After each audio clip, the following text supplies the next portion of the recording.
We are starting today with UO again.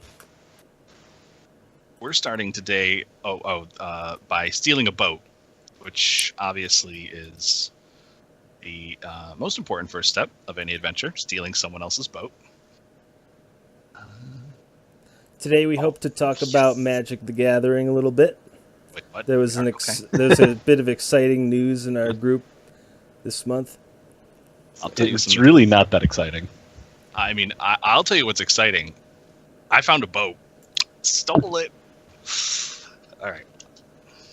The exciting news being alluded to is that two archetypes were posted with undefeated records on the Legacy League, which are very, very similar to archetypes that both Jeff and I play. Jeff, Carl, I don't know what Jeff is code names here. No, it's fine. Eric, you need me to send you a boat because I have a purloined one. No. I do need a ride on the boat, though. Let's hear the story about Magic. That was the story. That was the whole story. Oh, yeah. Boat's being sent to you, just so you know. I sent it left. Yeah, it's not that much of a story. I mean, I've been saying for a while that Evolutionary Leap was a playable card in sort of this established archetype, Nick Fit, and someone did well with a version of the deck. The shell was basically the same. It's just the actual win condition that they chose. It ends up being about the same number of cards, but it's more of a better version of the deck when you don't have the entire thing assembled. When things are going wrong. Yeah, and so it's just basically like Academy Rector, and you get your cards. But they basically, I was running Omniscience ×2 Emrakul for the combo win, and to make it a little smoother so that it could combo off, I was also running a Gaia's Blessing. And so you're basically looking at those four cards, and instead of those four cards, they were running Dovescape, a curse that makes all your opponent's creatures have -1/-1, and Death's Hold, and Overwhelming Splendor, which is super humility, as well as usually one sort of anti. Sorry, one sec. That's usually one anti-hand. So usually something like a. I don't know. Type to your boat, then reply. Basically, they have to discard a card every turn. Enchantment. But this one ran with all creature Hades stuff, and the combo was Overwhelming Splendor, Curse, Death's Hold.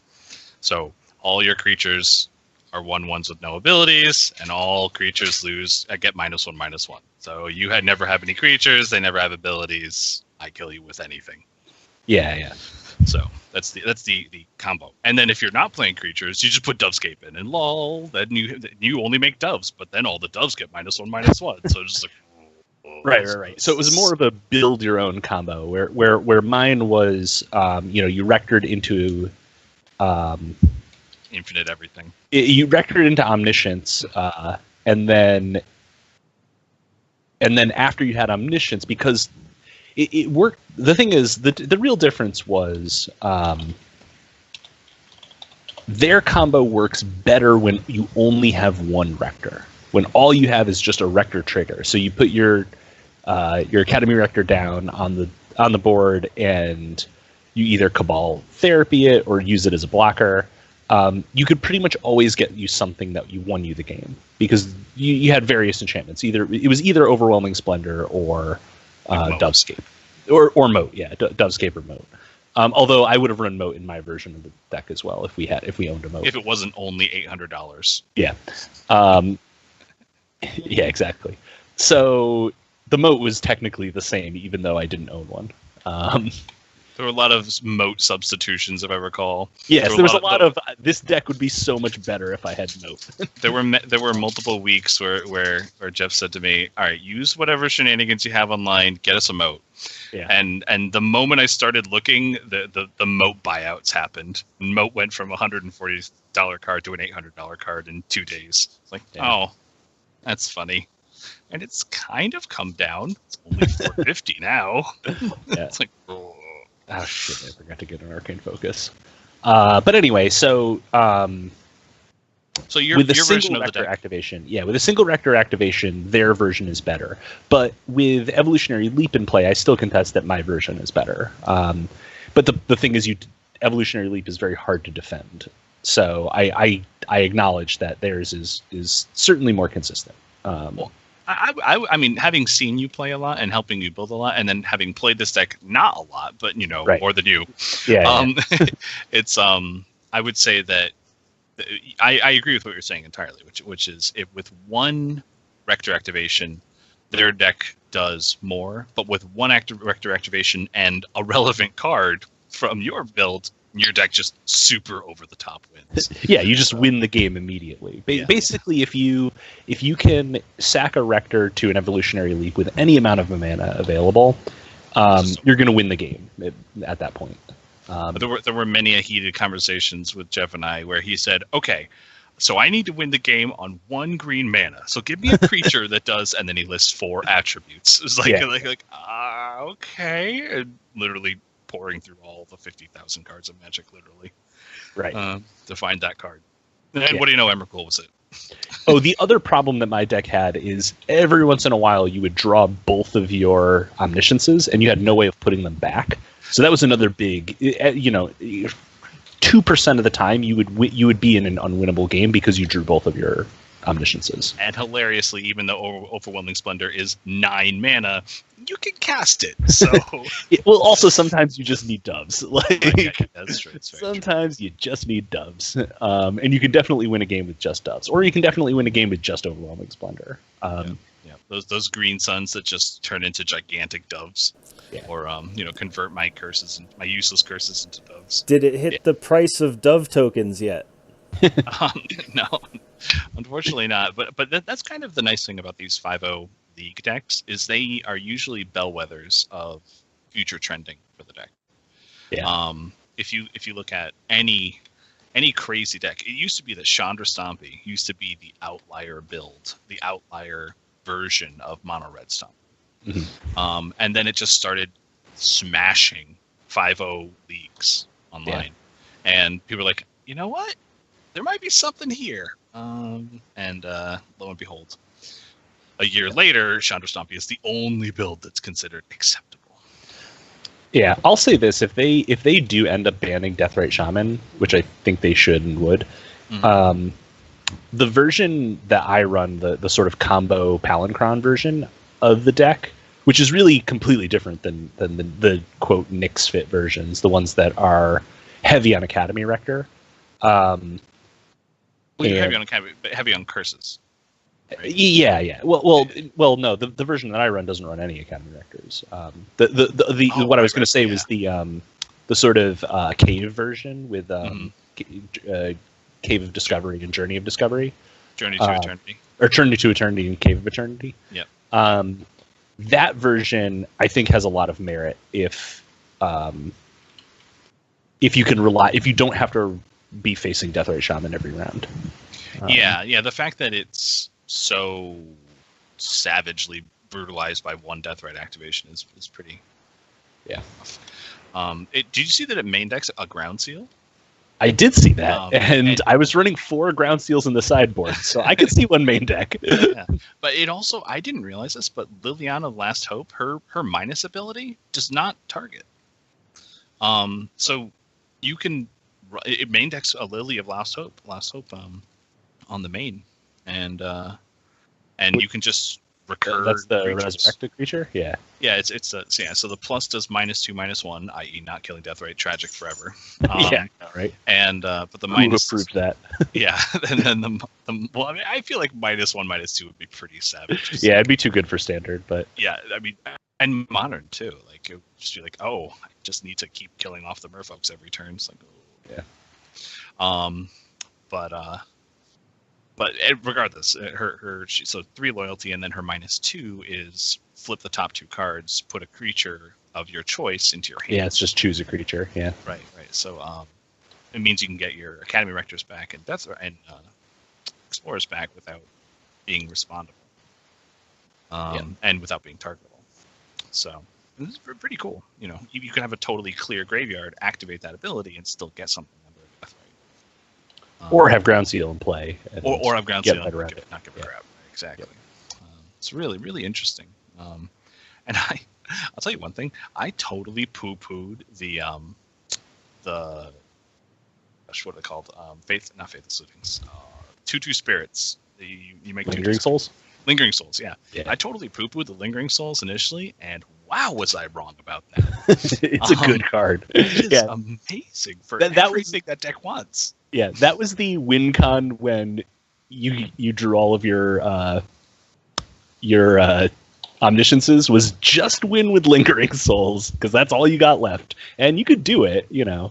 I was very impressed with, you know, it gives you your leap targets, it gives you blockers, it gives you, you know, a win con whenever you've established Moat or Overwhelming Splendor lock. It's like, right. Okay. It gives you slightly more doves than they do, you know. It's I mean, it's not slightly, it's a lot. Most people can't generate 6 doves for 5 mana. Did it run Teague or no? Once 1 Teague in the sideboard, only one Green Sun. So it's kind of I actually didn't like the 1 Green Sun in that list. I didn't run any Green Suns in mine because you don't have enough to really Green Sun for. I guess as a sideboard, like the thing fixer. Is it's so heavy on, so it runs 2 towers, and you kind of need good creatures to kill, and getting the Dryad Arbor, just, you know, fetching Dryad Arbor, sack Dryad Arbor, not respondable, is really good. So kind of adds value to the Green Sun, and then there's a lot of green creatures in the sideboard, and then and you obviously always get Explorer too. So there's a lot of like fringe benefit Green Sun. No, I know. I wasn't a huge fan of it. I feel like there's better cards you could run. It's only 1.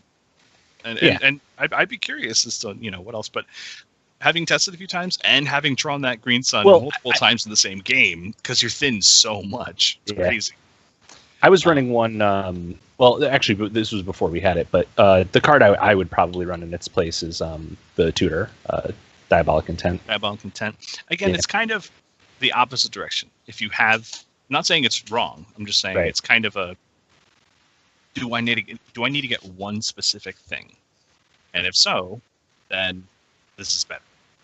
But if I have it's mostly it's mostly just so you can have something to get removal with. But and that's the thing, is that almost all the curses in this deck are removal in one form or another, and it runs a ton of. Like I remember you running 7 removal spells. Something like that. I was running a lot of deeds. I might have been 3 deeds for. No, actually, I was running more than that. I was running 3 deeds, 4 decays, and some number of collected brutalities. Okay, well then you're probably on similar removal, because actually no, I might be mixing up decks here. I think that was what I was. You had really low Abrupt Decay. I remember you yelling at me about how bad Abrupt Decay was. Yeah, that's right. I was at low Abrupt Decays. Although that list only ran 2 Abrupt Decays and 2 Source of Plowshares. Which is that was actually the combo I saw, and I said, "Oh, this is just Jeff's build," because it runs 2 Abrupt Decays, 2 brutalities, 2 Source of Plowshares, and then 1 brutality. Yeah. I don't think I ever had main deck swords, but I definitely had 3 swords on the side. Right. Again, it's a very similar 75, and they just kind of decided to run a little different for main and sideboard. Yeah, and then they also run the deeds on top of that. So I think they run 2 more removal spells on the main than what you did. I'm not 100% sure on what your build is. So it's shifted around so much. Like I never played the same 75, more than once. I know all about that one. But the deck is really, really fun to play. I could definitely see where it could be tuned, but not a lot. Like Jeff was saying, like one or two cards. Well, a lot of times it's making choices within the same framework. You know, what removal spells do you want to run? They're always a give and take. Yeah. And also, especially now that there's a lot more dark depths and stuff, I could definitely see running the swords on the main. Yeah, and it has a Caracas on the side for the Living Wish kit, and that's kind of another way you could go with the Green Sun is you could just run another Living Wish. Right. It's not the same thing, but you know, if you're gonna Better Explorer for 2, then Living Souls for you can Living Wish for 2. It's not the same thing, obviously, but right. Because you can't, you can't green on 0 to get a creature. Yeah, the big struggle was always running creatures that weren't creatures in that deck because Evolutionary Leap really hamstrung you on not running a lot of creatures. So you're trying to find creatures there are cards that weren't creatures that got creatures, and Green Sun is a hell of a card. Yes, it is. Or that like replace themselves, or like I'll let you keep going type thing. Right. Yeah, like I said, I don't disagree fundamentally with any decisions. I just think I have different preferences for cards that have done well for me versus have not done well for me. Like that main deck Dryad Arbor, man. There's been so many games that when I tested it that it screwed up my leap combo because I played a land and then played a creature and then played leap. Yeah. And you draw a Dryad Arbor and you just have to say go at that point.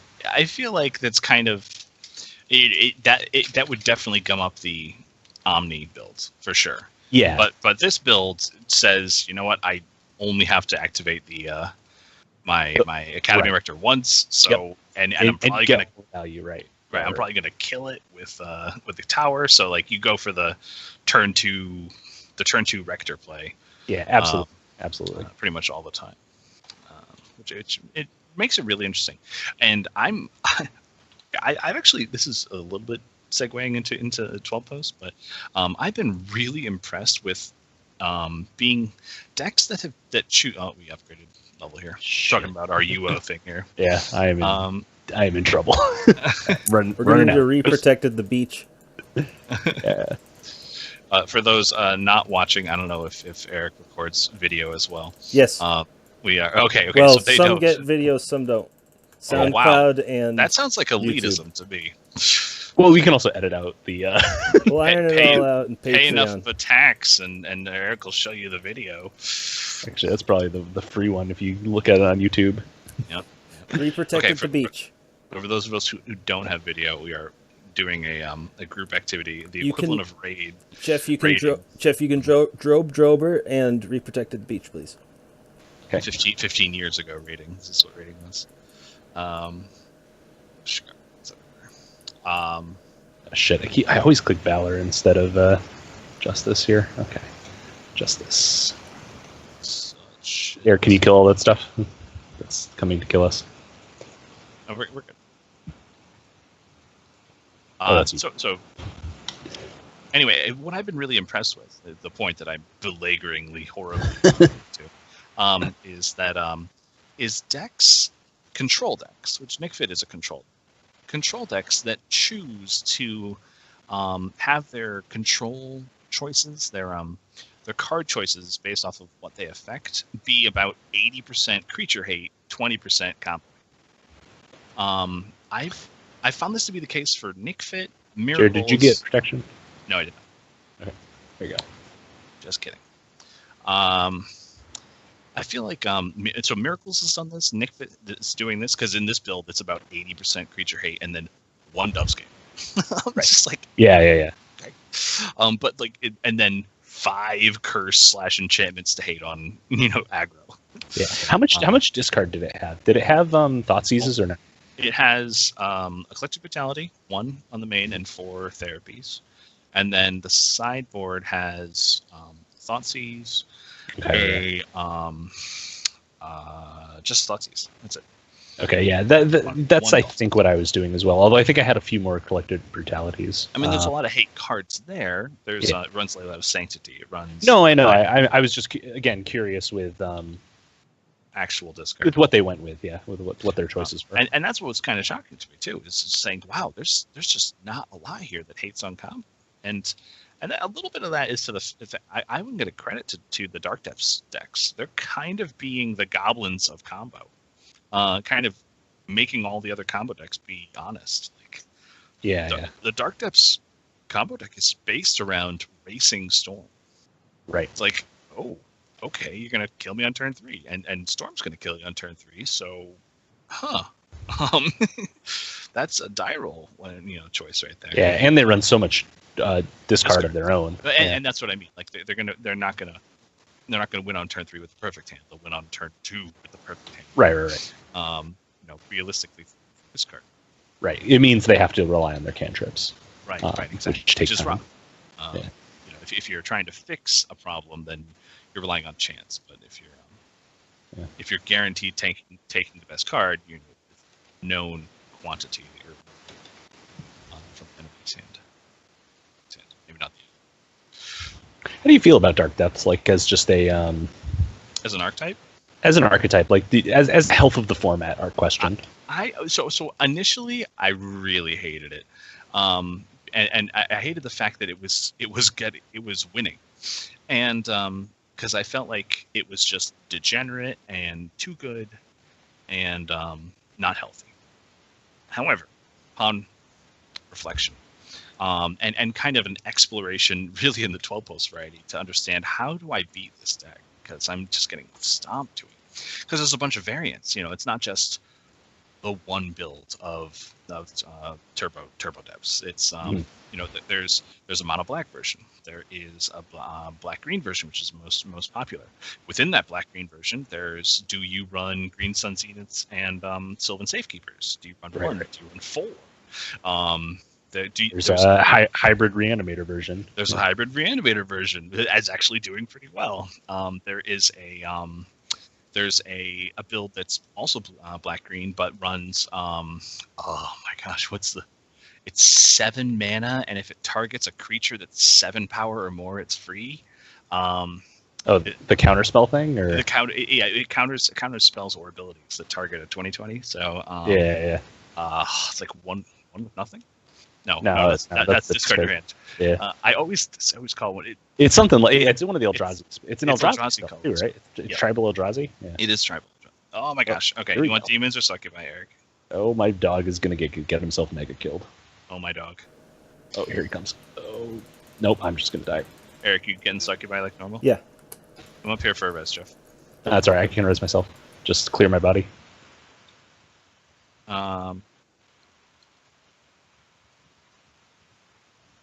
One moment. Our kindly visitors were having a crisis. We're good. Rebuffing. Okay, I'm good.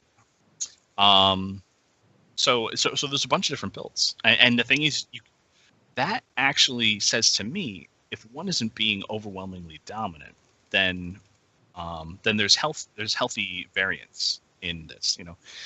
You could make a case for and against this. Like for example, when Miracles was out there was a Legends build and there was a non-Legend build. There was basically, do you run a bunch of Monastery Mentors, or do you run Clicks and Vencers as your win con? And or do you run a hybrid? And there were cases for and against both of them. Basically the Legends build was slightly weaker against the meta, but destroyed the mirror. And I got an honor off of. So I also got her stomping my face. Hang on, I gotta turn my protection off and shit. Yeah, I'm running for my lives. Just running. Oh, she's on me. Trying. Yep. Paralyzed, and then she didn't care. Okay. Well, let me know when you're out. Yeah, we're not in party, but yeah, I should be okay. You have my health bar? Yep. Okay. Stop running. Oh my god. Oh my god. hitting Scimitar when you have enemy of 1 for something else? Shit. That's fucking gargoyles on me now. I'll help you with the gargoyle. Please do.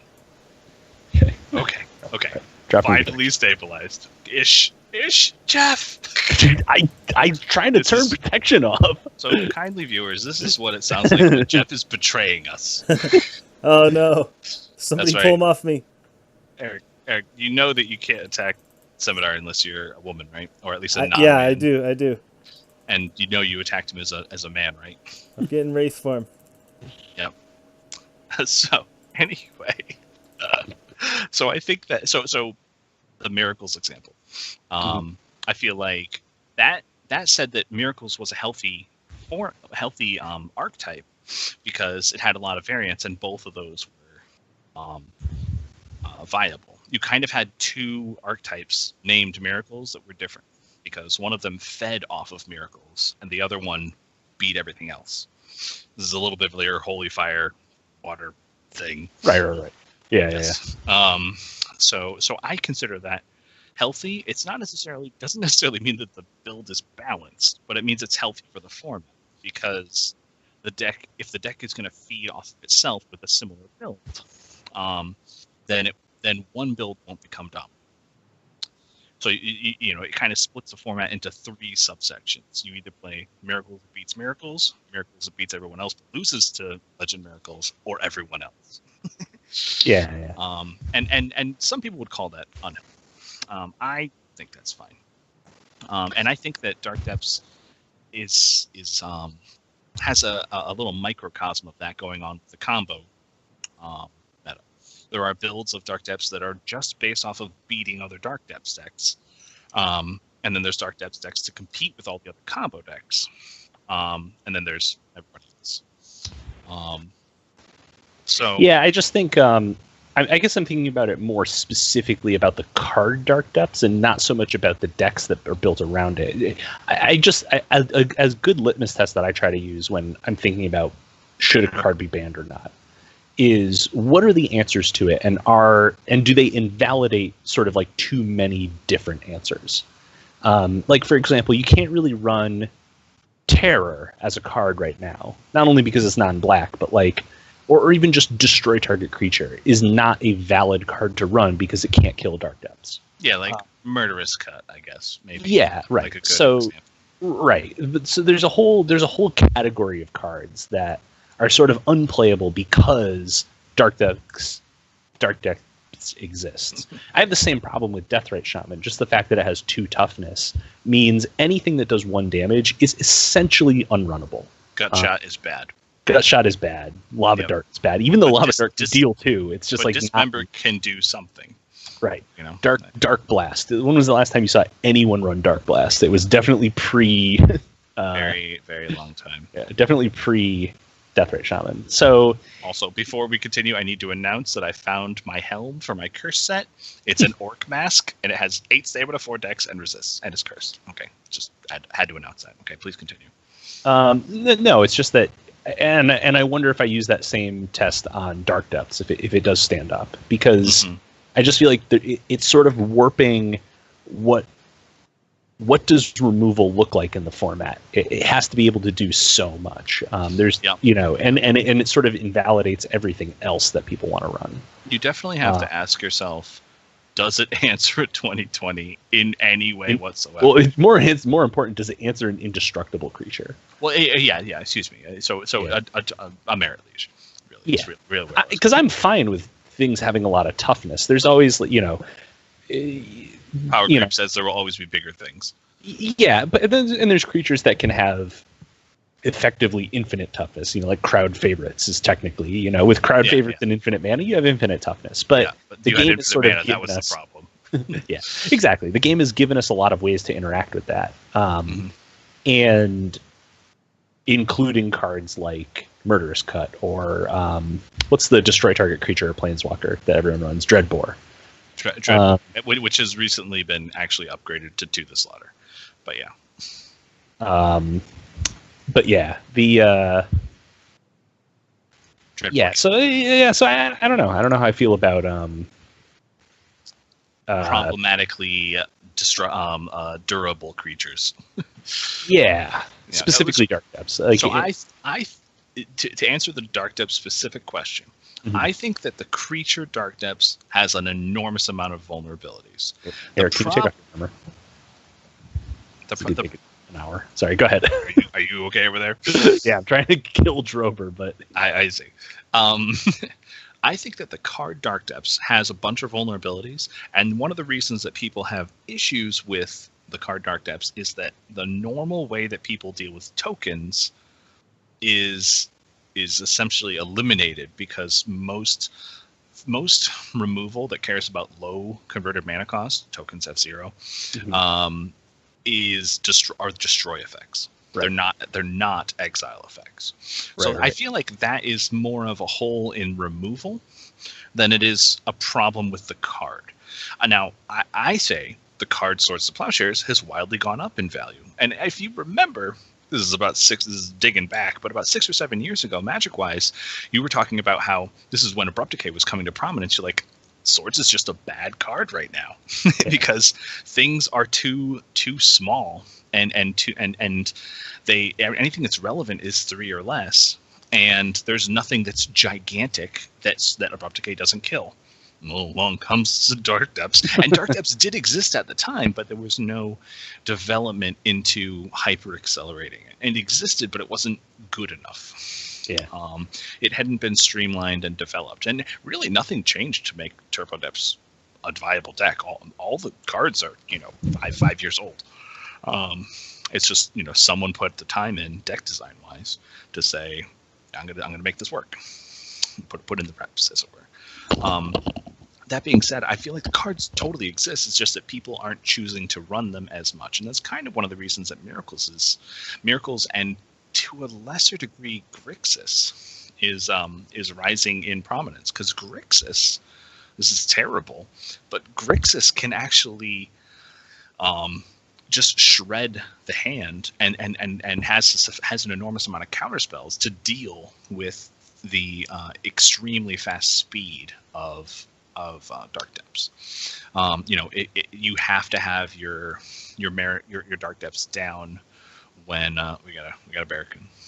You have to have your Dark Depths down when you go for when you play your Hexmage. If you're playing against Grixis, because they'll just kill your Hexmage just instantly dead. Stifle is being run in Grixis, and Dark Depths loses really badly to Stifle. Same thing with Wasteland. So that's a good point too. Is just in general that Stifle answers it as well. It's not as uncounterable as it feels. Well, it's right. So people, I think, look at the end result and they're like, "That's impossible to deal with." People say that about Emrakul too. There are many, many, many ways to deal with Emrakul, and none of them involve the card Emrakul caring about what's on it. Really, basically, that's control an Emrakul. Like, I'm going to Terminus it, or I will Council's Judgment the turn later, or those things. Yeah. The ways there are pretty limited viable ways of, and actually I think they designed Emrakul really well with the idea that if you cheat it too much, if you cheat it directly into play, then you don't get the extra turn. Yeah. So I think yeah, I mean, it's a big creature that has a lot of good upsides, but you don't get the extra turn. You don't get the most important power that he has. And they've moved towards even more of that recently. It's like, if you didn't cast this, if it entered play and you didn't cast it, this happens. Yeah. There's a bunch of those triggers in the recent creatures. So I think there, but I do agree with the sentiment. I think there is a soft line between how easy something is versus how easy it is to answer. You know what I mean? So meaning, yeah, Emrakul is strictly, harder to answer than a 2020 is, than the Merit Liege token.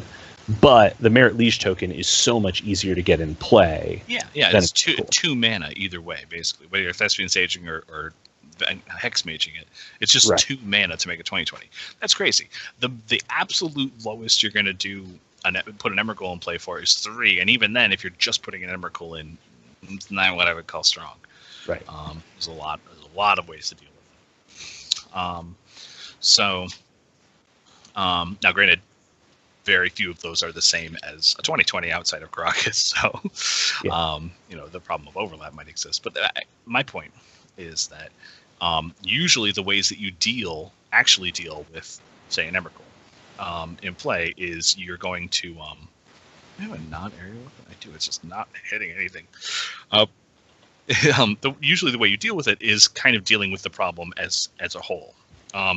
You're dealing with the way that they get to 15 mana because they have to cast it, or the way that they issue the cost by, or utilize a creature too. I would say that, and not to cut you off there. Is that the way that non-blue decks, kind of looking at things like Chandra Stompy, deal with a 2020 or not a 2020, an Emrakul, and to a lesser degree a 2020 is just Ensnaring Bridge. Yeah. To just say, you know what, Sneaky Show doesn't have any removal for Ensnaring Bridge on the main, so sure, take another turn. I'm exactly. Doesn't matter. I'm gonna kill you really slowly and inefficiently. Don't care. And so I would definitely say the rise of prominence of Chandra Stompy has been in part because of this Dark Depths and Surge. Just the fact that the deck has become much more representative. And speaking of that, in my fiasco to run Mog Catcher Stompy last time, when we were looking for all the cards, I forgot to put in a Sting Scourger anywhere in the 75. I just didn't kill it and didn't run it. Don't worry, it's the most important goblin. I know, right? Especially I played against Dark Depths too, and I was like, God damn it, I forgot. And I had the active Mog Catcher, and I was just like, this is embarrassing. Yeah, that is. I ended up winning that because I was able to get the what's his face in time, the Settler to destroy the combo. Oh, so Settlers. The Settler was good enough, but I was like, man, if I didn't go first here, then I would be really sad I don't have a in the deck. Legacy, a format where it doesn't matter if you go first. Yeah. So to kind of, but I think there's something to be said about Mog Catcher. I mean, this is topic number 2. So finish your thought on Dark Depths. But it's just that I think that it is healthy to have a bad guy. I actually think that the least healthy format is one where any deck has an equal chance of winning. I consider that. I would agree with that in a design perspective. I think that's one of the things that people really miss. Is this getting over to Hearthstone real quick? Okay. People are always saying like, "Oh, Hearthstone is so pay to win." You need to. Well, because you need to have the classic cards and the free cards are not as strong as the other cards. If you flip that around and say, well, what if they were the same strength?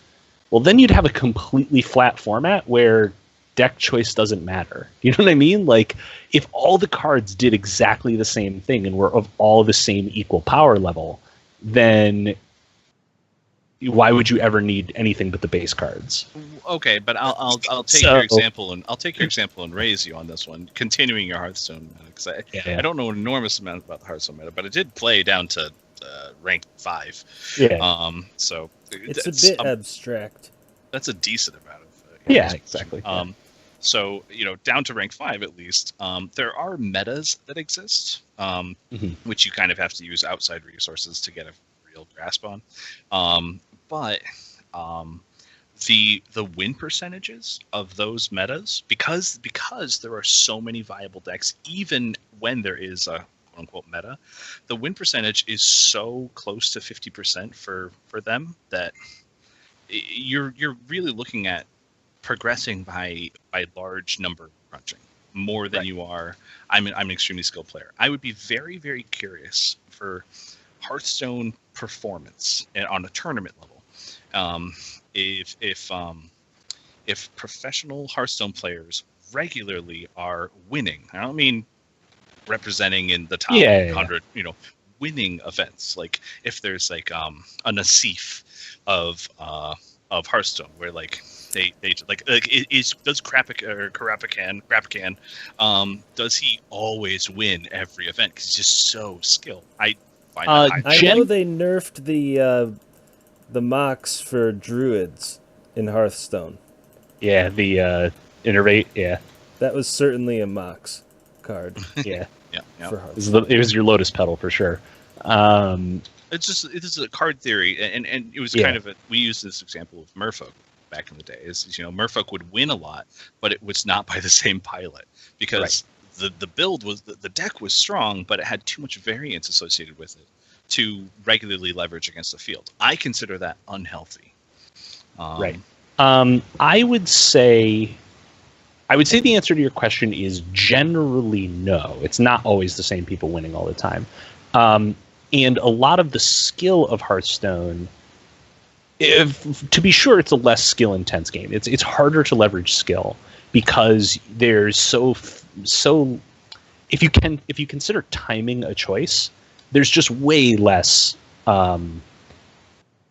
choices to make. For example, like with a fetch land, if you have a fetch land open at the start of your turn and you're going to crack it before the start of your next turn, the amount of times you can choose that are literally like 50 plus. Yeah, the number of times you could choose to do it. And there are times when it's a smart choice and there are times when it's a dumb choice. And so just deciding if I'm going to use this fetch land or not is one large choice. And then deciding when to activate it, what ability am I going to respond to, is another choice. And I think that's where players, there's sort of an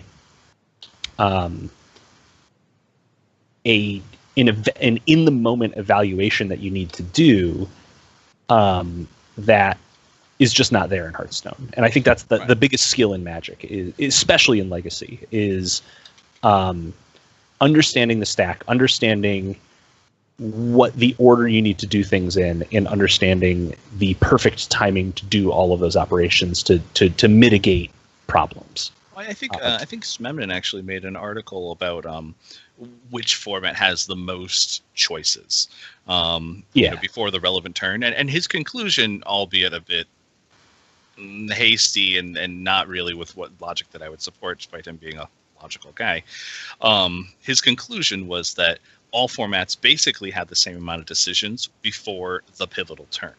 But the criticism that he admitted himself and other people have posited is that the more turns last, the more opportunities you have to mess up. So if Standard's pivotal, if Vintage's pivotal turn is turn 1.5, and Legacy's is turn 3, but Standard's is turn 9, you still have the same number of opportunities to make all those decisions for every single turn. So going 9 turns with that fetch land in play is significantly more decisions that had to be made, but it also means that there's less relevance to that decision. Yeah. So it's interesting. You kind of have to change the value of a decision based off of the number of times you could make it. So I feel like that kind of comes around with the Hearthstone example. Right. And to finish my thought on Hearthstone, I think the biggest skill in Hearthstone is being able to read what your opponent could potentially have. So it's a lot of knowledge that you bring to the game, and it's a lot of magic game.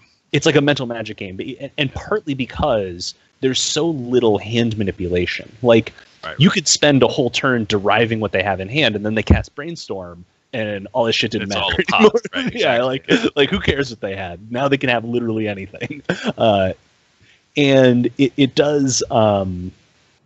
So that's not an important skill in in Magic. Is really evaluating what you believe your opponent to have, making your choices based on that.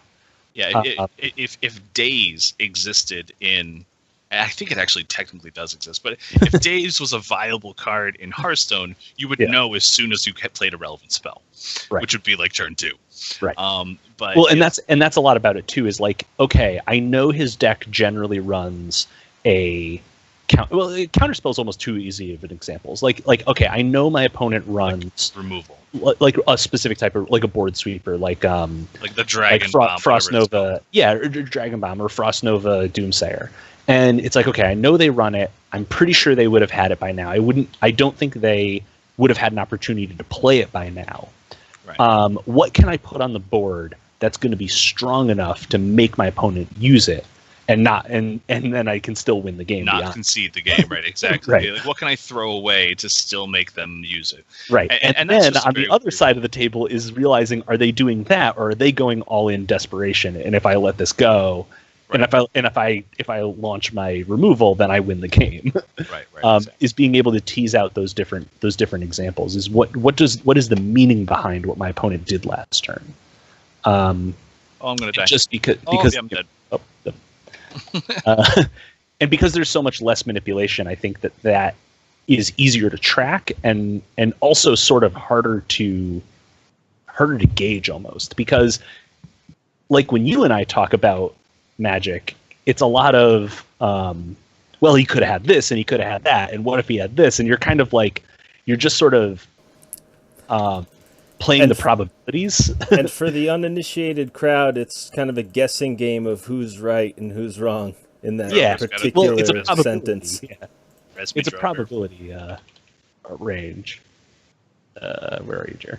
I'm on the boat. Oh, you're on the boat. Oh. No one's on the boat. I found... Hey, Drober's here. Oh. Can Drober not res? I don't think Drober can res. Come back to your body. I have your body clear. I'm standing on it with... I had res precast and just standing over your body this whole time. I found out that if you log out to save your Swampy and you walk onto the boat, the Swampy summons. Oh, crazy. Yeah. Super cool. I was looking at Lord of the Pit today, wondering if it could come back. Lord of the Pit? Unfortunately, they have printed literally cards that are just straight Lord of the Pit, but better. Yeah. What do you think of the other Jeff's Maybe he'll show up about banning Gristlebrand? The new card. I didn't hear him say that. Well, he was saying ban Terminus, bring back Top, but also ban Gristlebrand. I think that he did not play in a Grizzlebrand list Reanimator meta by saying that. I think that is very indicative of the fact that he was not around when Reanimator was still very, very viable without Grizzlebrand. Can I just say, when I made a deck when we were kids, I thought my deck was unbeatable because I had Lord of the Pit. And Lord of the Pit. Well, Gristlebrand is the more unbeatable version of and that's really what I was referring to. Is and I think where Jeff was going with that, right, is that they basically Gristlebrand is Lord of the Pit without a downside, and with several massive upsides. Necropotence built into it. yeah, exactly. Yeah, he's Necropotence that also gains you life, as opposed to Lord of the Pit, who's basically all bad. Kill your own guys or take a ton of damage. Yeah. Would you like a bad thing or a bad thing or all of these? Yes. Okay, great. Thanks. Okay, so I'm curious as to the. So his reasoning behind it was that Gristlebrand is not hard to answer, he's impossible to answer. The number of times that you're able to retroactively deal with a Gristlebrand are so few that it's sort of, I follow what you're saying, and the only reason I really follow it is because I have had multiple opponents playing Reanimator, and I have like me playing 12 posts, playing Reanimator, and they get a Grizzlebrand down, but I have like a map or two down, or it used to be a top and a map, that was it, and just nothing else. And they would expostulate to me. They would say, "I can't believe it. I've never lost with a Grizzlebrand just like hitting play." Yeah. And I would say it's just like you can't win when Grizzlebrand hits play. It's just not possible. And the reason being because it can Necropotence a million freaking cards and gain. It has two ways to win the game, and they're both really good. So he was saying ban Terminus, so you don't have. So he was agreeing that if he was more saying that if you banned Terminus, then you should also ban Gristlebrand. Very conservative. I'm not saying I agree with it. I just thought it was an interesting take on the debate over what to ban and out of each deck. What's fair game out of any given deck. Yeah. Jared, did you log out or no? I did log out. I do need protection. I am shooting it. I'm not. And you can get Drober again. I'm bringing him to the champ.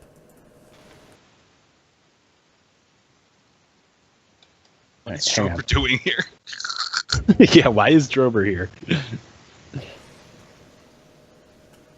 You can get Drober again just in case you need to. Good to know. Thank you, Jeff. Yeah. This is secretly my only way I can get the skull. Yeah, I know, right? It's to just distract me. I'm still gonna not get it because I don't know why, but it's oh no, my Cho wasn't attacking. That's what I'm saying. This is my plan. But that's okay because I've got new tactics now. I've got new strats. Cheat with animate deads. Don't animate deads not give kill credit? I think they. I don't know. We're talking about UO now. Oh yeah. We transition freely. We have no. Yeah. Because there is a card animate dead. There is a card animate dead, and it's in that Grizzlebrand deck. Yeah. Yep. Let's wildly confuse the viewers. Awesome art on that card too. And recently got some new art. There's actually 2 different animate dead recently. It just came out. Did you see they printed a new Lich? In the new set, in the Dom set, the hexproof version of Lich. I thought that was actually kind of neat. Oh, what the how did I die? Yes, this is how I get it. This is how I get the skull. I didn't even know it was taking Jeff, damage. You don't have to use these self-reses. Yeah, I do. It doesn't save. It doesn't save. Oh, your gift of thingy. Yeah. Okay, well then I don't feel bad. Yeah. I'm a responsible user of spell weaving. I'm seeing this. Give our red a res, please. I got the skull because I am the best. I give that an asterisk. The best around. So to briefly talk about the other Jeff's theory. So I'm guessing his thought is, if you got rid of Grizzlebrand, then the only good creature out there would be Emrakul? Just like why combine it with the? Reanimator would go creature and removal at the same time.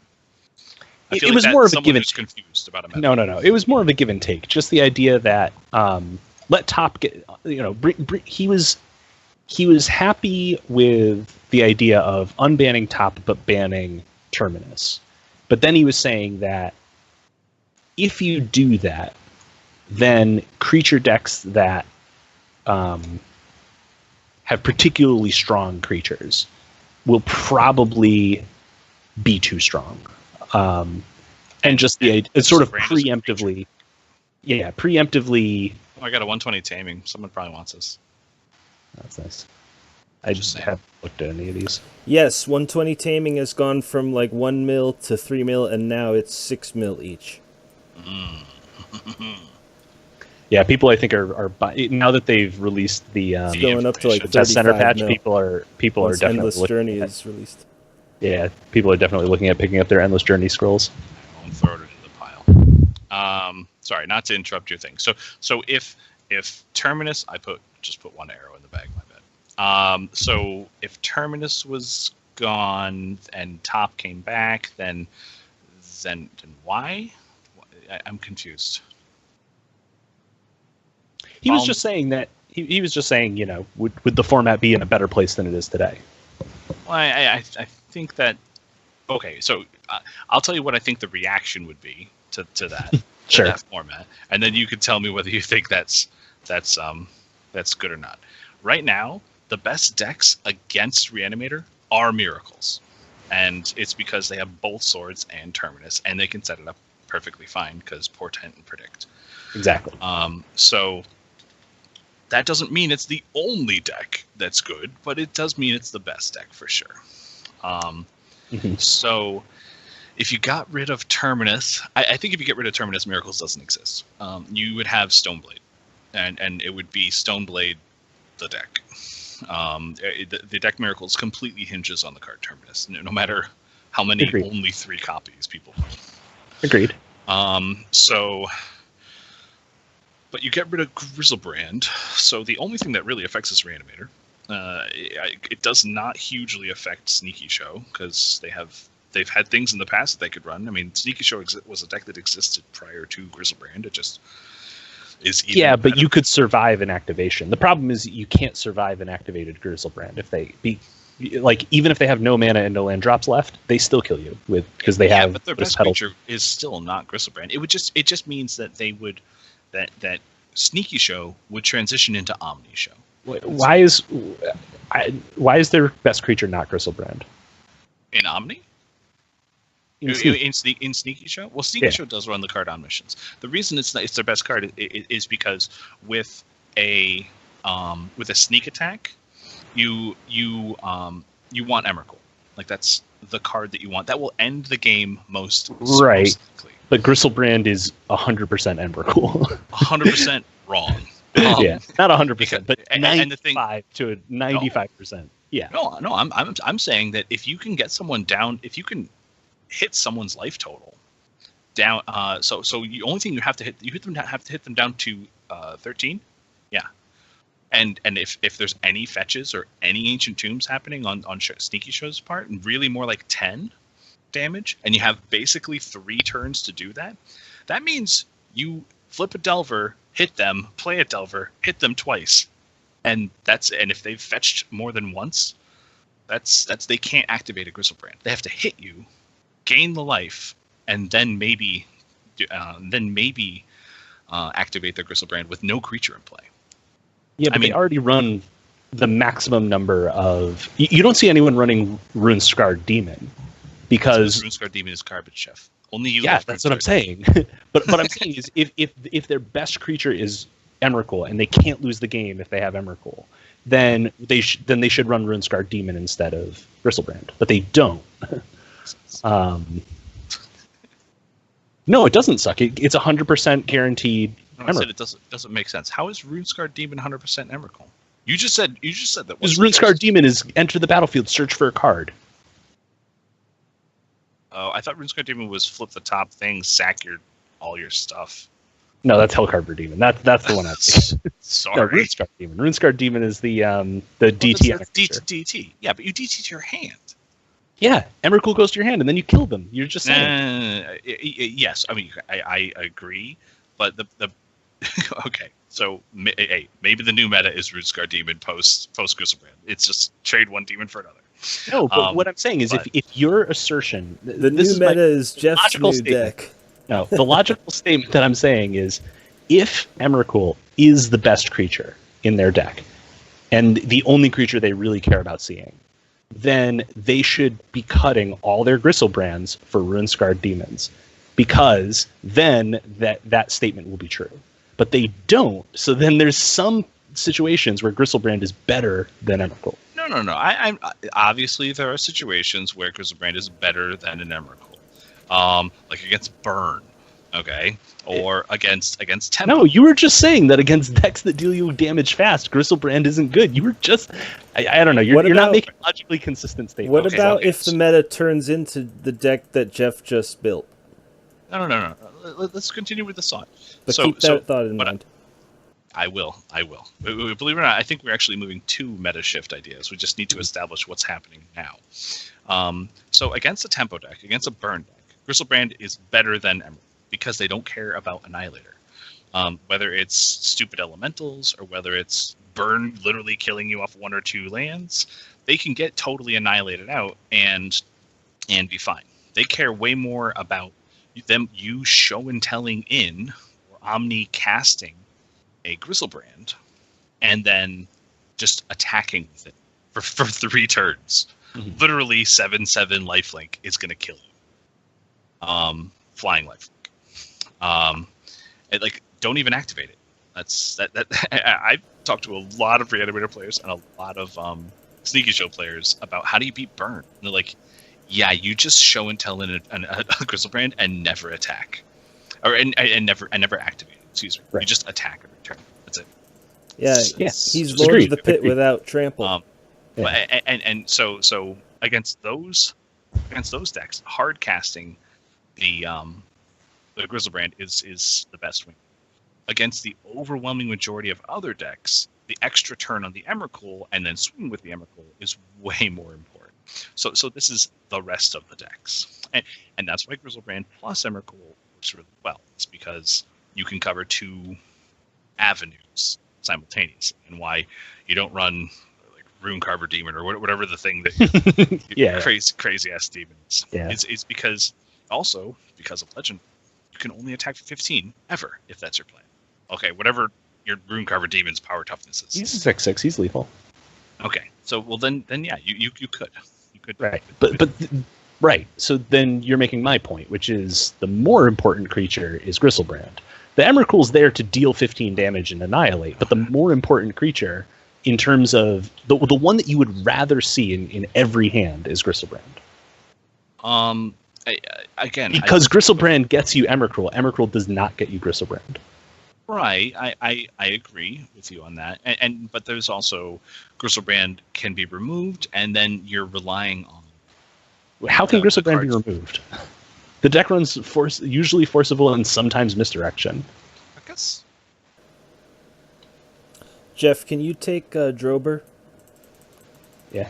I'm saying if you put in an Emrakul and it gets Karakas'd out, you are literally down to show and tell. That's it. And if they have Omni, then you know you're basically. See, again, you're making my point, which is Gristlebrand is better than Emrakul. Because you're not letting me finish my point. Okay, go ahead. So you started with, if you show and tell in an Emrakul and they bounce it, you just wasted a show and tell. Finish your thought. Yeah, but if you show and tell in a Gristlebrand, draw 14 cards, and they bounce it, you have to make sure that they didn't put in a 6/6. I've won a lot of games by them playing show and tell, putting in a Gristlebrand. I put in a Primeval Titan, get a Karakas, and the next turn I go to attack. I bounce it, they draw 14 cards, and die to 6 damage. So in that situation, it would have been better for them to put in Emrakul. No, I'm not saying. Well, actually, they wouldn't have died if they did that. So yeah, I do say it's better. But yeah, they don't have to pay 14 life if they're looking at a. I mean, that's just your deck being good against them. But my point is, just because there's situations where it can still lose doesn't mean the other card is better. I'm talking about the relative value between two cards. The conversation is getting so good, I forgot to get the res on Drober, please. Oh my gosh. No. So that's one of multiple situations that Sneaky Show can have for Gristlebrand versus Emrakul. Now let's take it to a different situation. You've got an Omniscience in play. Yeah. You are always better with an Emrakul. There is zero situations where Gristlebrand is the better card. And the reason is, playing everything for free, your cantrips will do the job of the Gristlebrand to find you whatever creature you have, which might be a Gristlebrand. Well, what if you have no cards in hand and they have a sacrifice effect, an edict? If they have no cards in hand and an edict, then okay, yeah, sure. Right, that's what I'm saying. Gristlebrand is a better card, and most of the time, as long as you have 14 life, then Gristlebrand is both Gristlebrand and Emrakul. Because the thing is, you don't even need 14 life if you have Omni in play, because you only need 7. Because you draw 7 cards, and then you have a whole grip of cantrips and counters. If I'm not mistaken, Jared's talking about show and tell. So, Jeff, you have to address the show and tell. I'm talking about show and tell Omni. Yeah, so show and tell Omni, you're better to put in show and tell Omni and then Gristlebrand than you are. Because Gristlebrand, in the vast majority of situations and probabilities, is going to also be a Gristlebrand plus a grip full of counter spells. Yeah, no, I am agreeing that Gristlebrand is a good card. I don't think at any point in here I said Gristlebrand is a bad card. If I did, then I feel like I'm being misquoted. No, I didn't say that. So, oh my gosh, I'm looking at my Ophidian Slayer. There we go. I'll be surprised at the amount of people who can follow what's going on, but people do want to know what you're talking about, both of you. So the point, why is Ophidian's not dying? The point that I was trying to get to is that as a card by itself, without any other hate cards, Emrakul will win you the game more than a Gristlebrand. And I understand that Jeff does not agree by a lot. But I'm saying that Gristlebrand, despite it being not that enormous of a weakness, has weaknesses associated. Namely, you got to lose some life. You can't activate it if you are lower life. So pressuring a life total is an answer against Gristlebrand. It's not an answer against an Emrakul. You still die. There's also the fact that a lot of legacy decks, especially tempo decks, run probe. They run fetches. They run force. Getting to 15 life, that is the thing. That's the thing that happens. I love torturing my opponents by just saying, "Oh, you're 15, excellent," and they're like, "Oh, I have to play around the Emrakul now." Well, you have to play around the Emrakul the whole time. But the point is that when you say, "Oh, you're at 14 life," that's 2 hits from my Griselbrand. It's not at all what they're thinking. They're thinking, okay, do I have enough to activate Griselbrand and not die to whatever they do? That's always so. There's an inherent cost to this card that I feel like is not being addressed. I did address it, and I addressed it with, if that cost were so high that it made it worse than Emrakul, then they would be running Runescarred Demon over it, because Runescarred Demon gets you Emrakul and has no such drawback. I feel like your answer to all of these is that I'm just saying, Sneaky Show builds are all wrong because they should be running Runescarred Demon and one of these cards. No. Then you are misunderstanding what I'm saying. What I'm saying is, if you are correct in your assumption, then the outcome is they should cut Griselbrand for Runescarred Demon. I'm saying you're wrong, and that's why they run Griselbrand and not Runescarred Demon. So you both could come up with a new assumption that melds both theories. No. This is the time in deck building where you say it literally doesn't matter because the situation doesn't exist. The situation does exist. where Runescarred Demon is in 2 different variants of Sneaky Show, and therefore you're proven right. You can't prove someone's then you would be proven right. In about 5 minutes, we need to talk about a new card. Griselbrand is the strongest card in that deck for its spot, and you said no. It's the actual strongest card is Emrakul, and I'm saying that can't possibly be correct. I can tell because Jeff's my brother. We need to move on to a new card. If it were correct, then they would be running a card that searched for it directly instead of one that searched for it indirectly. But as it turns out, the better search is the indirect search, which also draws you a ton of other cards. Jeff, because it can answer things like removal. Jeff, what is it? But what is, I think the claim that you're standing behind might be getting too abstract. And we have to reset I understand somehow. what he's getting to. I just don't think he's actually listening to my argument. He's insisting that all circumstances point to his argument being right. The viewer will have to decide for themselves at some point. But if we could transition to something else, I think we've exhausted that for the amount of minutes we have. Transitioning to something else. I was going to say... go ahead. Go. No, go for it. Go right. The MC. I was going to ask about card predictions, but that's... Card predictions. It's like an even more contentious area. Like, that's a guaranteed way to Squee 2.0 new meta. Yeah, it's guaranteed. I really want that card to be good. It's not going to be good, though, but yeah. Well, I do like the fact that you can do food chain goblins. So I guess we will talk about card predictions. Yeah. They printed a new Squee, Eric. Don't know if you know, or they're going to be printing a new Squee. Oh, that's awesome. Is he called Squee, or...? He is actually Squee, yes. The character Squee. Returning. So old Squee was called Squee Goblin to Bob. Return of the Squee? Maybe. It might as well be Return of the Squee. I forget what his title is, but you... Yeah, it's a new Squee with a new title. The name of the deck is Return of the Squee. I just named it, folks. Oh my god. All right, I'll play Return of the Squee. It's actually a really good name for the version I want. We named it here on the Ingot House podcast. Oh my god. So the point is... the new Squee has this caveat that a lot of cards have kind of explored recently, which is can play this from different zones. So they made a bird a while back called Miss Hologriffin. I think it's actually a bird, and you can play it from exile. So there's a few interactions this card has, but the most prominent is Food Chain, the enchantment that lets you exile a creature in play to make 1+ mana of its converted mana cost.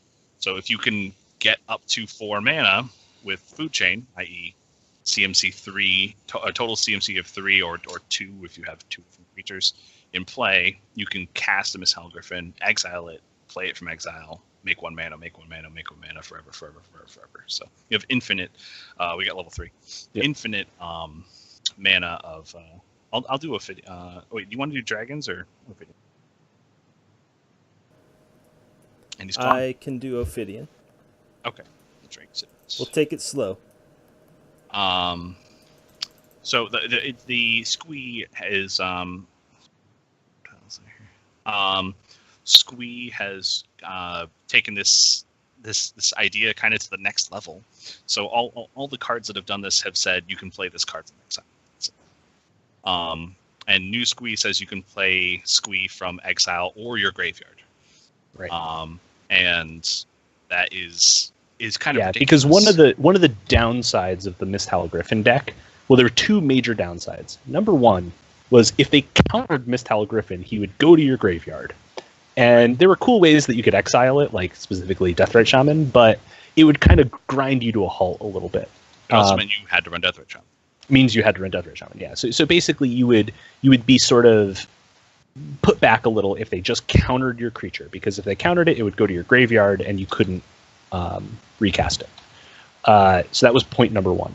Point number two was there were two versions of this card. There's Misthowl Griffin and there's something Scourge, Eternal Scourge or something like that. Yeah. Eternal Scourge, yeah. Both of them have too high of a power toughness to be tutored for with a Recruiter card, and they have too low of a CMC to be tutored for with Fierce Empath, and they have too garbage of a creature type to be tutored with a creature-specific tutor. Yep. They did, that was one was a bird and one was a Eldrazi or something. Yeah. And so it was problematic to get them in your hand. The best way to do it, weirdly enough, was a card called Manipulate Fate, which lets you just search your decks and exile 3 cards. Was the best way to sort of search for them. And draw a card. And draw a card. But, otherwise a pretty weak card. Garbage, yes. The cool thing about Squee is he's a 2/2, which means he can be tutored for either Recruiter, and he's a Goblin, which means he can be gotten by Goblin Matron and other such Goblin-y cards. Hence, Food Chain Goblins. Hence, actual Food Chains Goblins being a possible thing that you could run, because you can run Ringleader and Matron and just get your Squee. If you remember back in the day with Vintage, Food Chain Goblins was a deck. Right. Also, you can tutor him into your graveyard, which there are a lot better cards like Entomb. Entomb is a 1-mana version that would just basically just searches your library for a card and puts it into your graveyard. You can do that with Squee just as easily as before. So you can basically just Entomb Squee, and then you have infinite mana with your Food Chain. So also, go ahead. No, and also it interacts with things like discard effects, like if they. Liliana. Old Squee, yeah. Yeah, if they Liliana you, or you run your own Liliana, you can just discard him and get him in there. Not actually discard him. Yuck. Yeah. Right. So he's a very interesting card. I think he opens up some pretty cool design space as a throw-in to an existing archetype. I don't think he really makes Food Chain any better, like pure Food Chain combo any better, because they already had Manipulate Fate and Bird. But as a throw-in to either a actual legitimate Goblin deck, which previously had to go full control, and now it can actually go combo. Right. Aggro combo. Yeah. Or in what I really want to run it in is a hybrid Reanimator deck with Squee and Food Chain, because you can use your Entombs and your Faithless Lootings to get your combo pieces. You should call it Cerebral Assassin, just saying. Yeah. Because that's the old deck they used to run Squee. Yeah. To expound a little further on why this Squee is card and design breaking is a little more, is that right now the meta is for tempo decks, for mid-range decks, is you have to be a deck that fights Deathrite Shaman or runs Deathrite Shaman. So the problem with Food Chain decks as they exist right now is they had to run Deathrite Shaman to be able to get rid of dead Misthowl Griffins.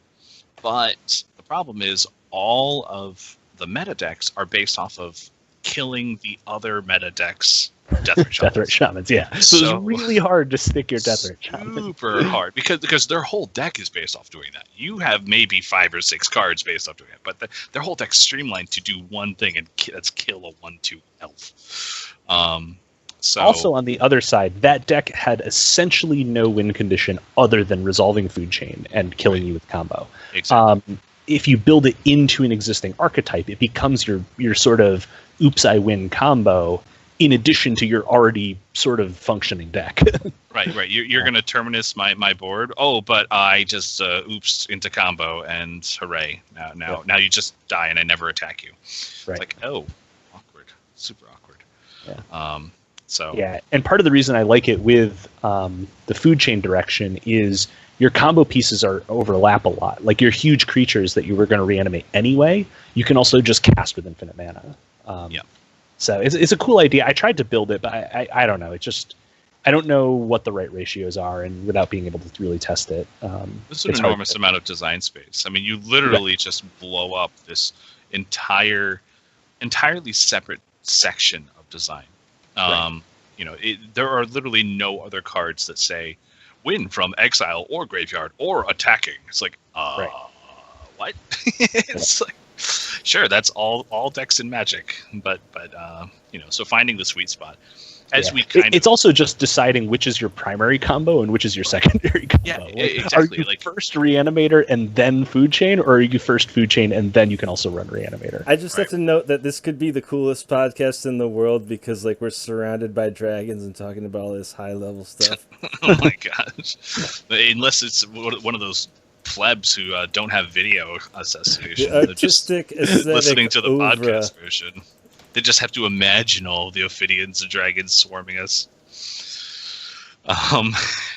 But kind of like the Dark Depths mentioned at the beginning, which was that, you know, that design space has existed this whole time. It just required someone with creativity and enough time to really crunch in an archetype. Yeah. The reps as far as practice are concerned to make that. You know, it always could have worked, basically. Yeah. So I find that really exciting. I think that it is definitely a card that any deck designer should have as a 4-of. Just in their, it probably is not going to be good as a 4-of, but but you know, it's something that I think it's on rare. It's not on Mythic. So right, I believe so too. Yeah, I think it's only rare. There's a lot of cards in the new new set coming out that are really, really interesting. Not as interesting as Squee. I definitely can acquiesce that point. Yeah, I'm also kind of excited about another goblin in the set, that Goblin Chain Whirler or whatever it is, Rector Despond. Yeah. This was getting back to another point that I was going to say, which is I think Mogcatcher's actually pretty well positioned right now. Jeff, you say that every time, though. No, I don't say that every time.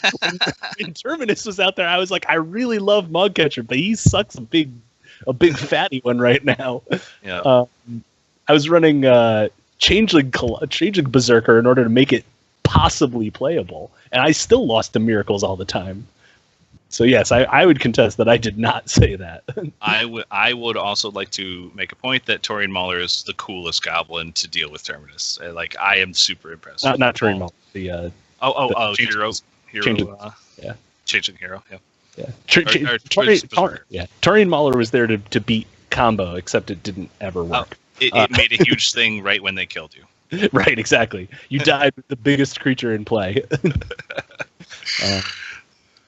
They needed to make like a red enchantment that said if you have a creature with power 15 or higher. I ran Fling in that deck, so that I could try to fling them with ad nauseum down to 1 and just whip it. Yeah. Never worked. Well, that was the plan. When this was back when ad nauseum was the big combo deck, but Tarian Mauler Fling never really got there. Okay. So as far as other new cards, what's this new goblin that you're excited about? Chain Whirler. It's the triple red, deal 1 to everything goblin. Oh, it's like the weird pile driver or the weird weird sharpshooter, but he's also insane with sharpshooter. Right, of course. And he's also insane with Kiki Chiki because you can double him up. Mow down huge. And he's only the enemy, which is why I like it. It's kind of like the reason why I didn't like or can't run Fiery Confluence is the same reason that I can run this card. It's also a goblin. It's also a goblin. Yeah. But yeah, so he's he might make the deck. He might push it over the edge because the problem is Murderous Redcap is really good for dealing with one individual threat. Hold on, I'm looking behind me because I'm rolling my eyes so hard.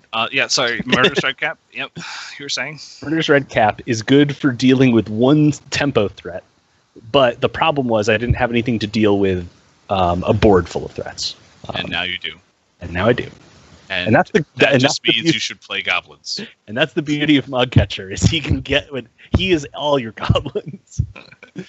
He is all your goblins. And the thing is, I think you still run it in the shell. Like basically, the Chandras become the what I was running the dragons in that deck before, because I was already running 4 Ensnaring Bridge in my goblins deck. Yeah, well, now you could just pure kill anything from behind the bridge. Right, with the Chandra. Oh my gosh, I just saw Drober and I freaked out.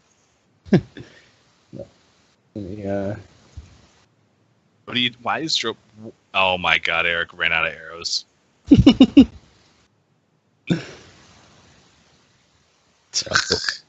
I'll kill Drober real quick. He went completely silent. Oh, is that why he's here? Well, too late because he's dead. Yeah. Should probably look at my scrolls instead of like last. I did run out of arrows. Hey, we got a replica Lieutenant Sash. Nice. I got a Parry 3 primer. I think it's pretty terrible, but yeah, people tend not to run the parry to primer, but yeah. Lieutenant Sash. Hey, is 120 meditation. That's awesome. valuable. Nice. Very nice. Eric, there's a 4 dex 10 stamina bone gloves on the body. I don't know if you would use those, but they are extremely relevant. If you won't buy them, then they'll sell for sure. I know that you enjoy not actually researching anything, and yeah, there's that.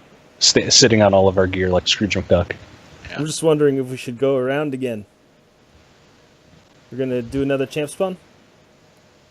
I could do another one. Yeah. Yeah, I'm good. I'm good for another. I will admit that telling Jeff about how wrong he is at Magic is invigorating, as far as my fatigue is concerned. Yeah. But yeah, Goblin Chain Roller. He does good. Yeah, I like it. For those listeners who don't know, Mogcatcher is an extremely bad human for 4 mana, red 2, that says if you wait a whole turn and have 3 mana, you could start searching up goblins and putting them in play. It's like mercenary, like the rebels, but better, kind of ish. And Jeff is absolutely wildly in love with this card. It does. Yeah. 60% of the time, it wins every time. It's that deck. Okay. Here's the dark truth. The deck destroys me. Destroys me beyond words, and Jeff just fucking squeezes his evil little heart out every time he crushes me to pieces at a tournament. It's like, let's drive 3 hours so I can smash you. This is for all the veteran explorers that have been exiled to fucking Ooge and the Spirit Dragon. That's fair. That's a fair assessment. But the point, oh man, I've been doing all these for forever. Can you res Drober, please? No, oh yeah. I cannot. I refuse. I also actually cannot. So that's what Mogcatcher is, and Mogcatcher, unfortunately, has been kind of shoved in the same shell as Chandra Stompy, which, from a performance level, work on that. I don't know if I can do it on the boat. Jeff, you're using Mind Blast. Oh, was I? I didn't want to say anything because Jer was talking. From a performance level, has been performing much better than Mogcatcher. But when Mogcatcher works, and I think it needs a little bit of a different shell than Chandra, then it can be very strong, especially against me, because he runs Goblin Settler infinitely. Yeah. The deck. Goblin Settler is the deck. Well, it's really Kiki-Jiki is the deck. It's a little bit Goblin Settler, the deck. It's a little bit Goblin Settler, but it is a lot of Kiki-Jiki. If Kiki-Jiki were not a goblin, I don't think the deck would be viable at all. Yeah, if Kiki-Jiki were in a goblin, I think a lot of archetypes wouldn't be an archetype. Like what? Yeah, like Splinter Twin didn't have Kiki-Jiki. Why would what? No, its name's Kiki-Jiki, Jeff. It has to be a goblin. It would have to change its name. Well, fine. It would have to be like Sir Frumpence. Yeah, and then the Kipkin. Yeah, that's what I'm saying. Like, if the card existed and he wasn't a goblin, this deck would not be viable. Just saying, it needed a rename. Fine. So it's anyway. Point being, Jeff's always looking for a goblin. A goblin. I want them to really print Goblin Giant, which is just like a 10/10 cool level giant. That's he can cost any amount of mana, 20 mana. I don't care. Right. They want him as an additional cost. Sacrifice all your goblins. The worst possible goblin that he can cheat in. Yeah, like casting cost goblin. I think at the moment the best goblin you can get is Goblin Goon. Yeah, it's a 6/6 that has to attack with other things. It's terrible. As Goblin proper, that is true. You can also get like Changeling or Chameleon Colossus and all those stupid guys. Green though, I know, but he's technically bigger. Technically, I guess he's only not. He's a 4/4. I think there's an 8/8 Changeling now. I think there is an 8/8 Changeling. Yeah, this is a 10/10. Oh, 10/10. Yeah, he's like you have to champion an elemental. No, and then he wouldn't be a changeling. Then he's just an elemental. All the champion ones are the champion changelings are just champion a creature. Search this shit up. I have about 30 seconds to do it. All the champions match their type.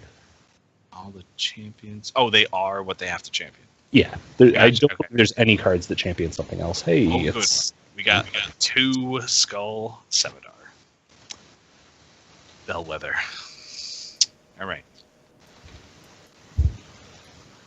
Which is why the Changeling Berserker worked, because it was champion a creature, which let you get it as a goblin, but then champion a human.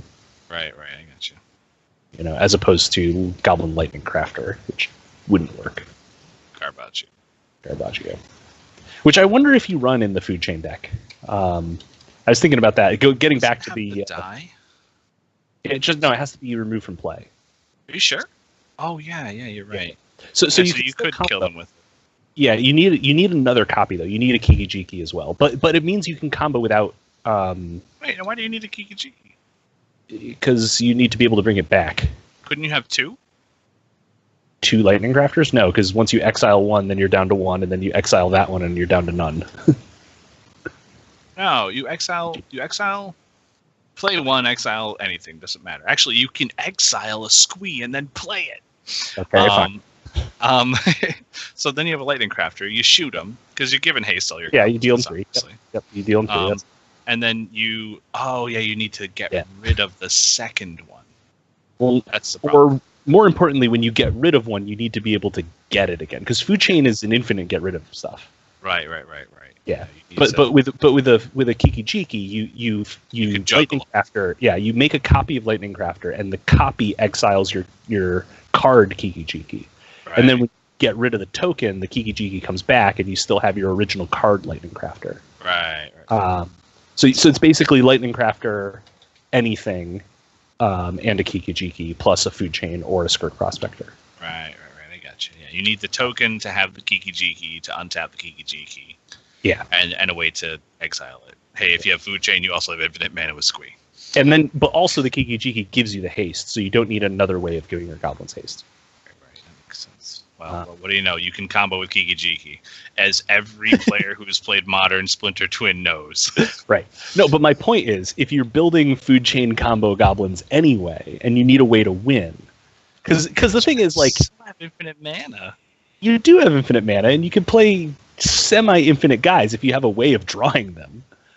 But my point is, if you matron, like, basically, if you matron for Squee and you have a food chain in play, you need a fuckload of goblins to kill them. Actually, can't you do it with Skirk Prospector? You can do it with Skirk Prospector as well. Yeah, you get a Skirk Prospector, Kiki-Jiki, and a Crafter, and you're good, right? Yeah, as long as you have something to exile with the original Crafter. Yeah, a Squee. A Squee or any other goblin, yes. The best. Just saying, technically, there's one other thing you need. Yeah, I don't feel like Squee actually works with all this. It's just funny. Well, kinda, yeah. I'm just saying, if you built food chain goblins, I'm just saying, this build needs 4 Chrome Moxes. Because you exile the Squee. Yeah. So it's the Mox, or not Mox Monkey, Simian Spirit Guide that comes back. Yeah. Well, and this is what I was saying about the overlap with Black Red Reanimator. Is it already runs the stupid Chrome Moxes? Like, see that Black Reanimator isn't always Chrome Mox, but yeah. No, I know, but it has at least a shell where you have Chrome Mox in it. You're not trying to shoehorn another card in. You've already got it. Yeah, I feel like that's weird. This is what I'm saying. Like, you're basically black-red reanimator, but somehow you work green and food chain in there. Yeah, that's hard. But I guess It's sort of a build your own omniscience is basically my point. It's omniscience that costs green and 2. If there was an omniscience that cost green and 2, but could only cast creatures, it's not really green and 2. why is it not really? Green and 2, and then I guess the red 1. Right, right. That's a little But it could be on a different turn. Yeah. I think Yeah, I could see Reanimator running that, like a budget black-red Reanimator list. yeah, as soon as you say the word budget, I think that's when I just click off for paying attention. It's just like, oh, budget. I think that was the real problem, was it's not actually better than Sneak and Show. Because black-red Reanimator is, I mean, better is a hard thing to say, but it's definitely faster than Sneak and Show. Oh my gosh, you could do Food Chain Allurin. Why would you do Food Chain Allurin, though? Because then you can put, if you have Allurin in play and Food Chain, you can win at instant speed with infinite mana. Yeah. And a way to win. But what do you need the mana, Food Chain? Jeff. But what do you need the Food Chain for? Allurin already has no problem winning when Allurin's in play. But you don't have to play all those crappy creatures in Allurin. You could play, I don't know, like, wait. So as far as Allurin is concerned with X creatures, if they go higher than 3, they're not instant, right? Yeah, I was gonna say if you can't use Allurin to cast them, they're not instant. So there's that problem. Yeah. So like, say you have like a walking ballista. Walking Ballista, yeah. And you can only play it at 1 at instant speed. I don't even think you can. Oh, really? Maybe. I don't know. I don't know. I mean, no one's done it because it's bad, so I'm assuming it doesn't work. Yeah. Anyway, that's that's a squee. It's a squee idea. It's obviously a lot of ideas because Jeff has immediately 7 ideas, all of which are. Speaking of 7 ideas all at once, did you see that there's a combo with Words of Wind in there? There's Jura ship somebody. Jura of the ship. It's a creature. About Jorah? Jorah. The suspend. So it's that creature, but it's a new version of it. Okay. It's a new version. Okay. It's blue red, and I think 2, but it might be blue red 1. And it's a creature of some amount of power and toughness that doesn't matter. I mean, it's a legendary creature, so it's probably like a 3. Yeah, not enough to win you the game, but not like dies to everything. Yeah. The power toughness is its least relevant attribute. Right. So it has the ability whenever you play what's the new word that they use? It's like an old card, but it's basically a legend, a artifact, or a saga. There's like one keyword for that now. It's artifact, saga, or legend. Or legendary thing. Legendary anything. It's saga or sage. I forget. It's one of the two. Yeah, it's like, I don't know, something like that. Fancy anyway, word. whenever you play one of those cards, specifically in this case artifact, draw a card. So basically with like Words of Wind and that card, either the new card or no, the new the new Mox, the Amber Mox, either Amber Mox or I forget what its rule is. Amber Mox it's a Mox. It taps for anything, but you have to control one of those types of permanents, one of those ancient permanents. No, but so it's either an artifact. No, sorry. That's only legendary. That's you have to control a legendary creature in order for it to activate. Oh, okay. But your Jura is a legendary creature, so that takes care of that requirement. Okay. But with that and Words of Wind, you just bounce their whole deck, bounce everything they play every time. Well, I feel like I missed 2 steps there. Wait, how do you go for? What does the new Jorah do again? Because I'm. It's just whenever you play an artifact, draw a card is basically what it is. I see. So, and how much does Jorah cost? 4 mana. It's 4 or 3. So for the low combo cost of 7. In a control deck, in a blue-red control deck, blue-red is a pretty good color combo to get for 4 7 mana. is pretty steep. I'm just throwing it out there. The sneak and show is 5. Pikachu is 3, and they lose. In this case, they lose too. They lose all their permanents every turn. Not for 3. For 3 mana, you haven't even played one combo piece. You played the food chain. Or You played the food chain. The Words of Wind. The Words of Wind. With no mana to activate. Yeah, that's it. You need mana to activate, so you need this box as well. It's a 3-card combo, 7 mana. I feel like you lost me. Even the casuals are walking out on you, Jeff. Yeah, but you do so much with it. But it's so infinite. It's so Words Tyrant. It is Tidespell Tyrant. It's infinite Tidespell. That's exactly what this is, except not for 1 green and 1 colorless. It's just at the bottom of the barrel, and he's the scoop It's it. pretty bottom. We are under a barrel. This is what it means to be over a barrel. Not actually true. But it's also a draw engine on its own, which is worth noting. Like, if you just run a bunch of like garbage artifacts, like Moxit and stuff, then you draw a bunch of cards. I guess. Is it a May ability? Do you have to draw? I don't know. Do you lose if you run Salvagers? I don't know, maybe. Interesting. Could be an alternate win con and Salvager. As if having infinite mana was not enough of a win con. We now need a way to win. That isn't Spell Bomb. Yeah, I feel like that just got you. No, I mean the Words of Wind combo is. Yeah, no, I feel you. I don't think there's very many situations where they need to remove infinite things they can't target that EE doesn't handle. I'm just saying that's a win con on its own. If your opponent can't have permanents in play, that's a pretty Technically not a win con. Cost. You go to turns and they have no permanents. And you throw your hands up in the air. You're like, I win.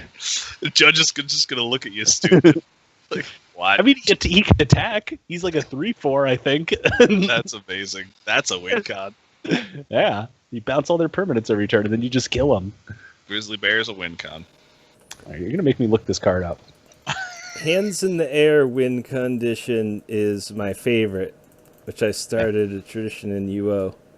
The Yep. Hands in the Air win. The hands you in the just air. know you're going to That win. was a The UO cast is tradition. on the way. I think my favorite part of Hands in Timed the it Air, out.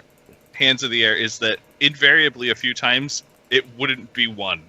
Right. And That's the true. hands would have to very quickly come back down. That's the fun and nuance of UO PvP.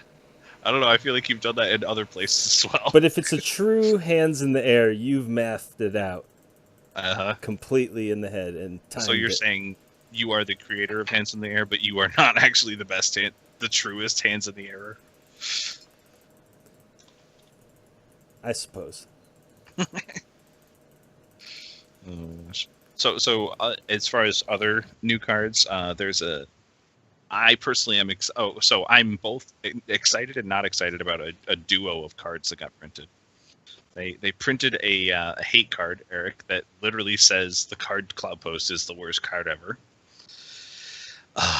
So It's a 3/3 for 4 mana. Boom. You play that card a lot, if I remember. Yeah, No. Cloud Post. Yeah.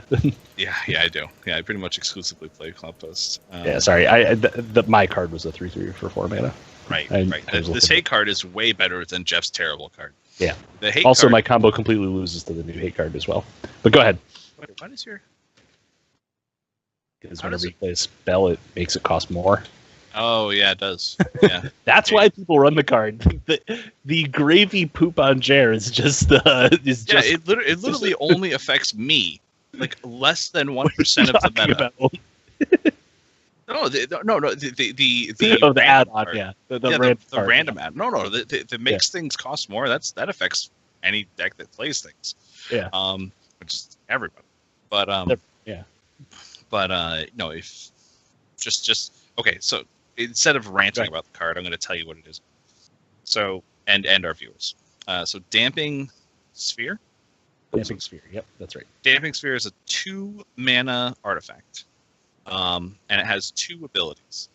It's one of them is totally relevant. One of them is wildly irrelevant. The totally relevant is whenever a player, so it affects both people. Whenever a player plays a spell, it costs 1 mana more for every spell they've played. I believe that's the correct language. Yeah, I think it's so- only the counts the ones that they've played. Yeah, I think that's correct. Yes, yeah. So it's for each. Actually, I could just look it up because I have It's the stupid thing up.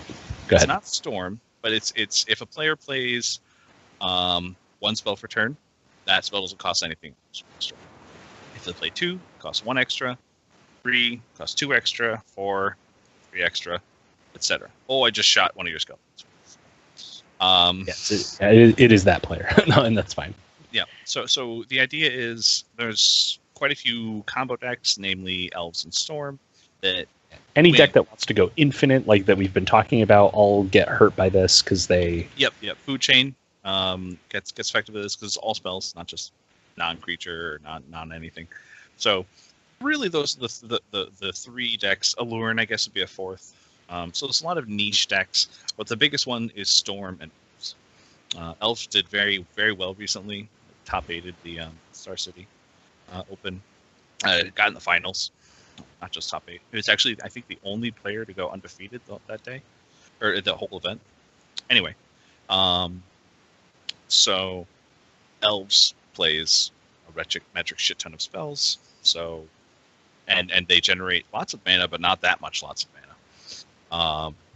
So usually, and it gets worse and worse as the turn goes on. Exactly. Usually, Elves starts by going even, but cycling cards, and then they start going positive 1 mana, but then positive 2 mana. Sometimes positive 3 or 4, but that's linear. This is well, it's actually also linear, but it's more linear. Well, it's aggregate linear. Because the first one is 2, or the first one is 1, and then you've paid 2, which means you've paid a total of 3. Right. And you're not actually increasing your mana production as fast as the mana tax is of the hate card versus the deck that's producing. Anyway, the point is that a few decks will definitely run this as problematic, a hate card against problematic decks. Right. Against our these sort of combo-y, recursive type decks, like that try to do a lot all at once. Yeah, and there's a few archetypes like Elves and Storm that certain decks, namely decks like Death and Taxes, and Goblins actually also have real problems just in general, and they have very little overlap between as far as hate cards are concerned. So this is just amazing, and that's only half of what the card does. The other half of the card, but that's why everyone will run it. If it had no other abilities, this card would see play. Which is why this is so funny. Which is interesting, because if it was only if this card was run for specific matchups against specific decks, then yeah, okay, a few decks would have this in the sideboard randomly. Right. But because it's so blanket affecting against a lot of really random decks, you're going to have a lot of this card in the sideboard, and that's just for half of its ability. The other half says, if a land would produce 2 or more mana, instead it produces 1 colorless instead. So doesn't have to produce 2 colorless, 2 or more colorless, just 2 or more mana. It makes 1 colorless instead. It literally says, "Give me the text of Cloudpost, somebody." Okay, I'm gonna take this card, this niche card, and let's just poop all over it. Let's just make it wildly irrelevant. I will admit, I flipped some tables. Thus, the hate. Yeah. Yes. Yeah. Because it also just randomly destroys chair. Right. And the part that kills me is that it's colorless mana. Anyone can run this card. There are no color requirements. Yeah. It literally says just sure, anyone, just throw this in your sideboard. And it's also a new card, so to be in circulation a ton. So especially at our local store, I like to get testing for big events if possible. That's one of the things that I want to be able to get. There are people at our local store who build their sideboards just to win at the local store. And as someone who regularly plays the same deck, or at least a very similar... it's good for testing, though, because it can't get any worse than this. No, that's not how testing works. That's how worst case testing goes. But if the assumption is at a big event you have to run hot, then you can't play against that much hate, because if you have the ways to deal with those hate cards in your deck, you're literally hurting yourself for every other every other representative archetype, unless you magic upon get succupied. Yeah, I got deaded. Do you have your res? I do have my res, but I can't take Not it. safe. No, I'm not safe. Yeah. We'll clear it. Puppers is stupid, though. All right, I'm taking it. Okay. Scorching. Jeff, I was trying to get in front of the aggro on you for that. Yeah. We just kept running into battle. That was fun. Yeah. We get excitable. So the point is that and I'm in combat. So the point is that if I'm just trying to test against a big event, then okay. If I random upon this card, then who cares? But the fact that there are local players who even they just tell me, they're like, "Oh, you're here. All right, let me just change some cards on my sideboard." Like, yeah. Okay. Yeah, I put in my fair share of crumbled dusts and. Yeah, Jeff does this shit. So I mean, like, there's Jeff. What? Oh my gosh! Guess you're not going to heal me now. Nope, and I didn't have myself res on, so it's like I don't need to carry. It's really the ultimate sideboard when you make an entire deck. You said you That's don't sideboard. need your res against the most dangerous. Well, no, because you were already pulling. Yeah. All right. Next time I won't heal you then. I I'll just make sure I've got everything. Are you kidding me? I healed you a whole bunch and then died. That's how I got aggro. Jeff has been playing without thinking. I've seen it. You guys are talking about Magic. That's why. All right, let me get body back. Let me get full life and full mana before I come in there. I'm so glad that you're taking your time. Hey, you told me to. You were the one that said I need to get prepared. We need help now. Nope. No. Jeff needs to go on Mr. Toad's Wild Ride over there. He's got to give a little hand job to Just Kidding. It's just like whatever's gonna make him happy. Gotta get some. Whatever makes you happy. We've got it on the recording. Jeff was running into battle while talking about Magic, not really thinking where he was, and that's just fine for this special Magic podcast. No one's going to look out for you except you, so, just... I need 20 minutes. Not 20. I need 20 more mana before I can cast myself res. I had a question. Let your other people die. What is the new cloud post? There are no new cloud posts. They've made 2 locusts in all of Magic. I'm actually amazed they made a second one. It's a good opportunity. All right. As a general rule, people hate decks that make lots of mana. They don't like decks that, from a design perspective and from a player-based perspective, people rage when decks can just make lots of mana. Break the curve. Look at Tron. Tron is one of the most hated decks in all of Modern. Overwhelming. People just hate that you can do a turn 3 Karn liberated, and that Karn will just ride you out the whole game. It drives them fucking nuts when they're looking at their deck of 1/1s. Shitty human act. What about Mana Barbs? I used to think that card was one of the best cards in the game. Is it Mana Barbs if a land was untapped, deals 2 No, damage? that's Power Surge. Power Surge is the card that literally does nothing in the new rules. Oh no, Mana Barbs is whenever you tap a land for mana, it deals you 2 damage. I think it deals you 1, yeah, but yeah, it's something like that. I got a Lava Tile. Nice.